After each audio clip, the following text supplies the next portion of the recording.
আসসালামু আলাইকুম, সবাই কেমন আছো? আজকে তোমাদের সাথে একটা মজার কথা শেয়ার করার জন্য এসেছি। সেটা হচ্ছিল, এটা কি গরম চামাকা। উম, সেই আমি জীবনও এভাবে করমচা খাই নাই। মানে এখনই বলতে গিয়েও গালে নাল চলে আসতেছে। তো এটা কিভাবে তুমি বানাইছো সেটা বলো। হ্যাঁ, আমি প্রথমে ওটাকে কুচি কুচি করে কাটিছি। কাটার পরে ওটাকে বিট লবণ দিছি, আর একটু গুঁড়ো ঝাল দিছি, আর একটু লবণ দিছি। দেওয়ার পরে বাস সবকিছু বিট মাখাই লবণও দিছি। দিছো, আবার গুঁড়া ঝালও দিছো? যেন স্বাদটা অনেক বেশি আসে। আচ্ছা আচ্ছা। আর গুঁড়া ঝাল না না, লবণও দিছো আবার? হ্যাঁ, আচ্ছা আচ্ছা। তো যাই যেহেতু হোক, এই স্বাদটা অনেক মজা হয়েছে, মানে অনেক। রিয়েলি অনেক মজা। আমি অবশ্য টেস্ট করছি। আর হচ্ছিল,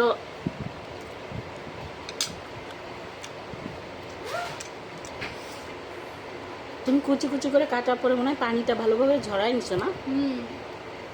যার কারণে এরকম শুকনো, আর যার কারণে আরও বেশি মজা। তো সবসময়ের জন্য তোমরা এভাবে কুচি কুচি করে কেটে, আবার বলো কিভাবে কি? কুচি কুচি করে কাটার পরে ওটাকে মানে প্রথমে ধুয়ে নিতে হবে।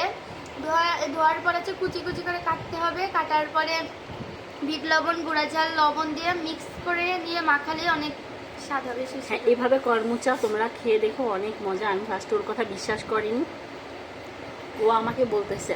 তো আমি ফার্স্টে এতটুকু ছিঁড়ে নিয়ে আসছিলাম, বলছি এটাই খেতে পারবো না, কারণ কর্মচা তো আমরা এভাবে কখনো খাইনি। তো তোমরা কে কে কোথা থেকে এভাবে কর্মচা খাও আমাদেরকে কমেন্ট করে জানিও। আর আর এভাবে যে খাওয়া যায় আমরা কখনোই জানতাম না, ওর থেকেই শিখেছি আর এত ভালো লেগেছে। যাই হোক, থ্যাংক ইউ তোমাকে। আর তোমরাও এভাবে টেস্ট করে দেখো, এটা অনেক সুস্বাদু এবং অনেক মজা। তো হ্যাঁ, কর্মচা পারছি কীভাবে, এটার ভিতরে একটা মজা আছে। যেখান থেকে আমরা কর্মচা পারছি, হ্যাঁ জানি কার গাছ সেটা জানি, আমার এক আত্মীয়র গাছ, ঠিক আছে। কিন্তু ওই জায়গায় এক পরদেশি, মানে পরগাছাল বলে না, পরদেশিরা থাকে আর কি। তো সে চিল্লায় বলতেছে, এই কে কে কে? আমি বলতেছি যার গাছ সে পারতেছে, মানে ও যাতে নিশ্চিন্তায় ঘুমাক, যে তোর টেনশন করতে হবে না, তোর টেনশন করতে হবে না। তো যাই হোক, ওই টাইমটাতে অনেক মজা হয়েছিল। আরেকটা মজা, কর্মসা যে কুত্তাতে খায় এটা আমি কখনো জানতাম না। সত্যি? হ্যাঁ, ওই যে চিল্লাচ্ছিলাম না, ওই দেখি কি কর্মচা কুত্তাই খাইতে আসতেছে। এখন আমি মানে আমি নিজেও তো ভয় পাচ্ছিলাম, কারণ আমি তারা কি ভয় দেবো, আমি নিজেই ভয় পাচ্ছিলাম। তারপরে এক বলার সাথে সাথে কুত্তা দিছে দৌড়।